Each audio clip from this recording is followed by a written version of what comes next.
Hello YouTubers. The Old Testament gives a very accurate description of the Antichrist, though it's not where most people think. When you hear most talk about the Antichrist, it's usually from the book of Daniel, but today I'm going to show you both the Antichrist and Satan from the book of Ezekiel, found in chapter 28. In this chapter, the first 10 verses speak of the prince of Tyre, who represents the Antichrist. In the next 9 verses, the king of Tyre is described representing Satan. It also mentions Sidon. Let's start with the king of Tyre. It's easier to see how the prince of Tyre is the Antichrist if you see that the king of Tyre is Satan. Well, what does it say about the king of Tyre?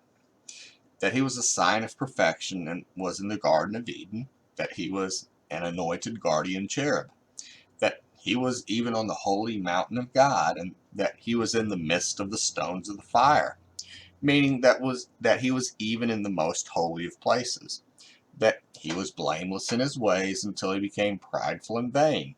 It also talks about the king of Tyre's end, that he is cast out from the holy place to be put on earth to be destroyed forever. I think anyone can read the passage and see that it's clearly talking about Satan. So, if the king of Tyre is Satan, I think it should be self-evident that the prince of Tyre is the Antichrist.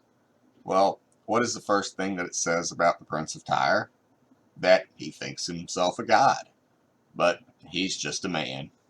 It says that he even places himself on the seat of gods, seemingly referring to an abomination of desolation. It also says he's a man that is wiser than Daniel, and that he uses his wisdom to become rich, and that it makes him prideful. So, in short, Ezekiel describes the Antichrist as a man, but a man with the heart of a god. What's meant by that last part of verse 2 is that it is the prince of Tyre that has made his heart like Satan. That is, he is like his father, the king of Tyre. So how is the prince of Tyre killed? The nations are gathered against him, that the nations overtake him. It also teaches that he is cast into the pit to be forgotten. This happens when Christ returns. The chapter also mentions a prophecy of Sidon as a place where God executes judgment, that he sends pestilence, blood in the streets, and that many are slain. It seems that Sidon is a key place of God's vengeance.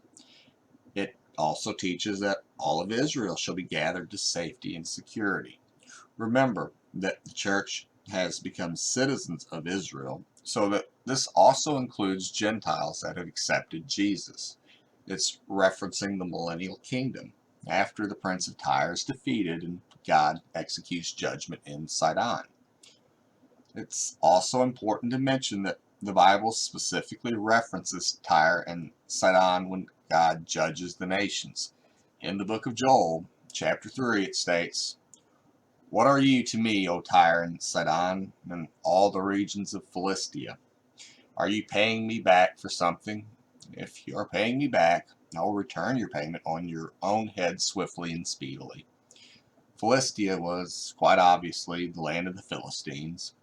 Other Bibles translate Philistia as Palestine, so it seems that the areas that make up the land of the historic Philistines are in allegiance to Tyre and Sidon.